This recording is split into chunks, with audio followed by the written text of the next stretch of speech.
I'm sure many of us are familiar with the concept of love languages. It's how we prefer to show and receive love. Your love language can say a lot about you, but have you ever stopped to think about what your love language might be saying beyond just your preferences? Have you ever considered what it might be saying about your flaws? Some say that your toxic traits are the opposite of your love language, and honestly, I think there might be some truth to that.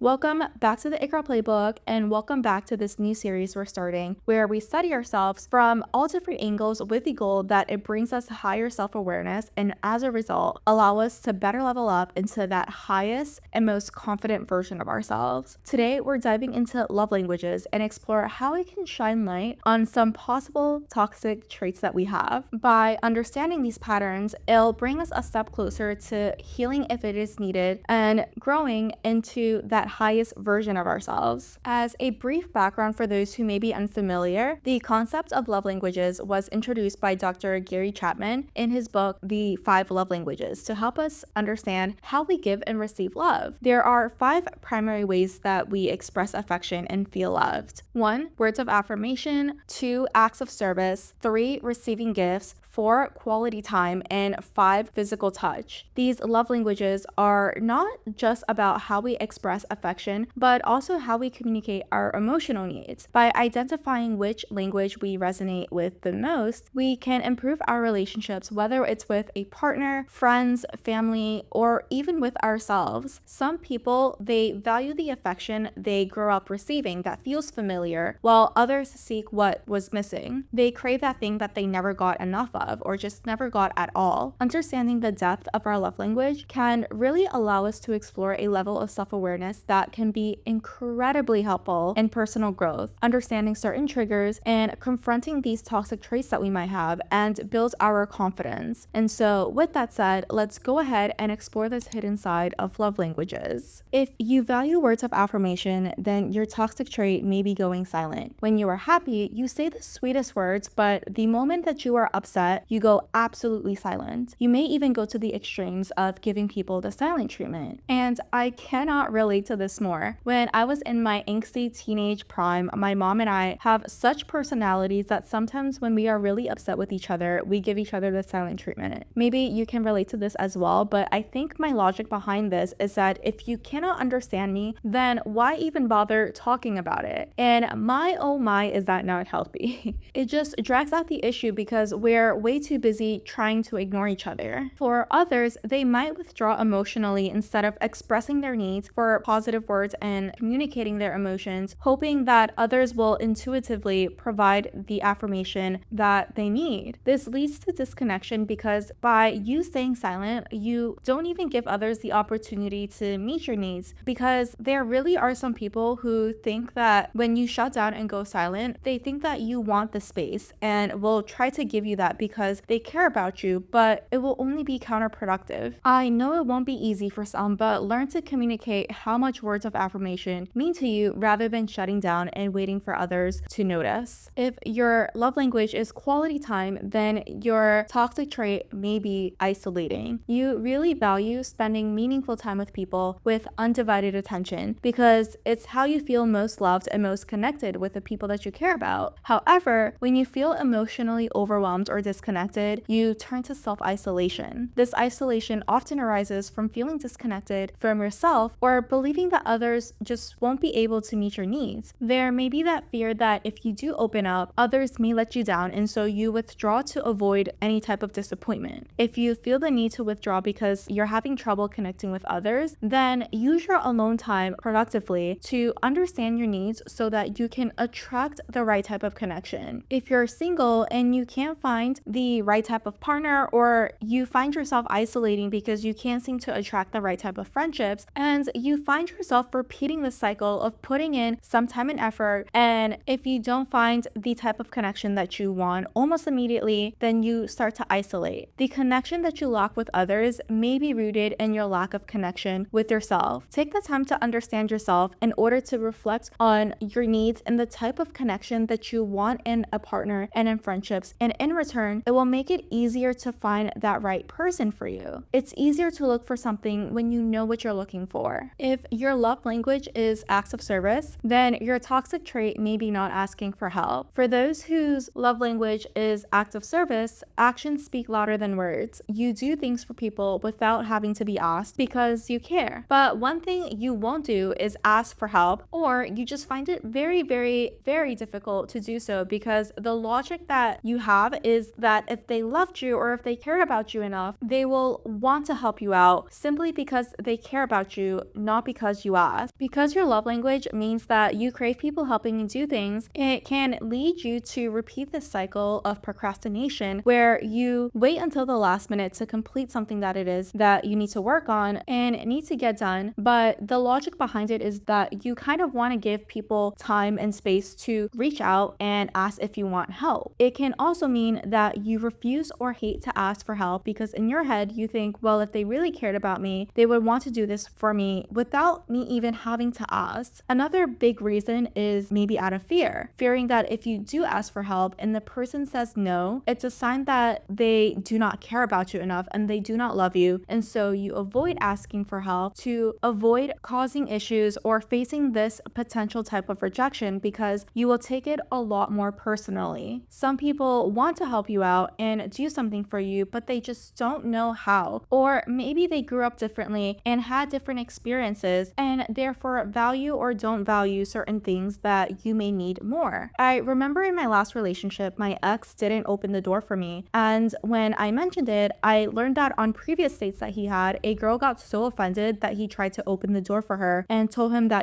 she can open her own doors. And so his reasoning was that he didn't want to offend me. But when I told him that I appreciate it when men are gentlemen and they open doors for me, he was more than happy to do so. Just because you had to ask for the help that you need or the act of service that you did receive, it doesn't discount the love and the care that someone has for you. Some people want to help, but they just don't know how, or they grew up in an environment where, it just wasn't the norm. If physical touch is your love language, then your toxic trait might be avoidance. You love physical connection, you like to be physically close, and affection like hugs, holding hands, kisses, etc. They make you feel loved, but when an issue arises, you cannot stand to be touched and you will find yourself pushing others away. The avoidance often stems from the fear of vulnerability or feeling emotionally overwhelmed. You possibly have this belief that by pushing people away and withdrawing, you are protecting yourself from being vulnerable and from getting hurt. People who have physical touch as their primary love language, you naturally place a lot of value on physical touch. So when you are upset, you may even tend to withhold physical touch and avoid it almost as a way to,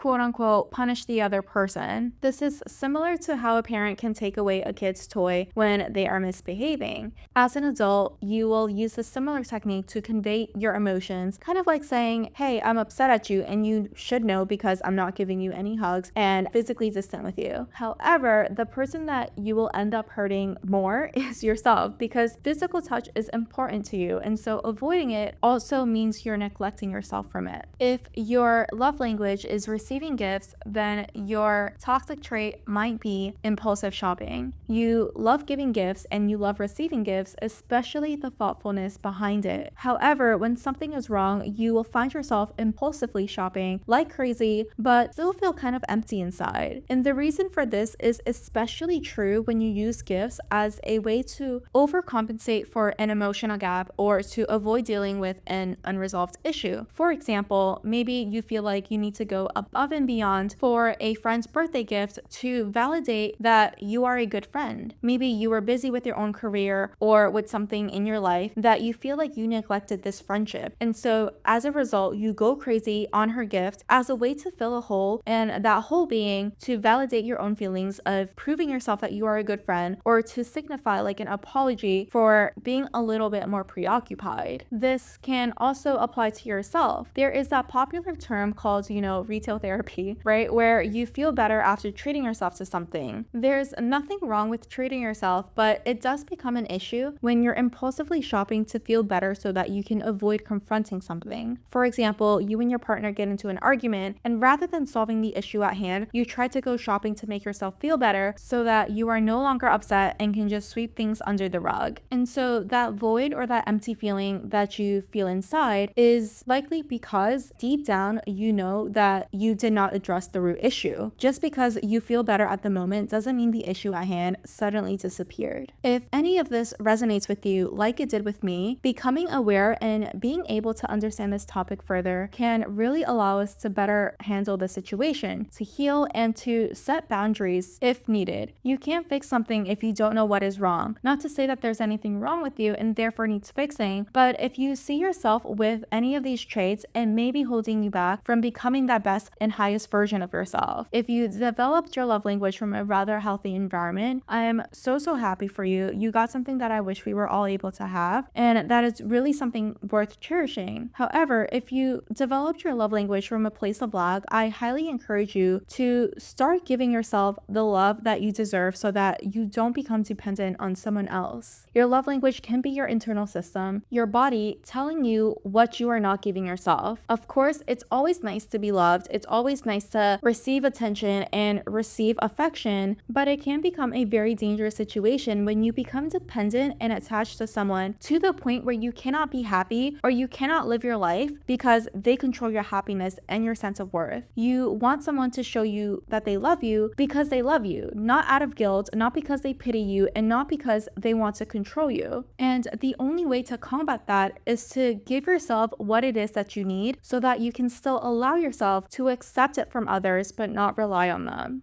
Hopefully, I was able to help you better understand love languages today a little bit more, and as a result, help you learn a little bit more about yourself. This was such an interesting topic to explore, and so I'm so grateful to have been able to learn more about it, and I appreciate the fact that I got to share it with you. I hope to see you in the next episode, and in the meantime, as always, stay hot. Bye!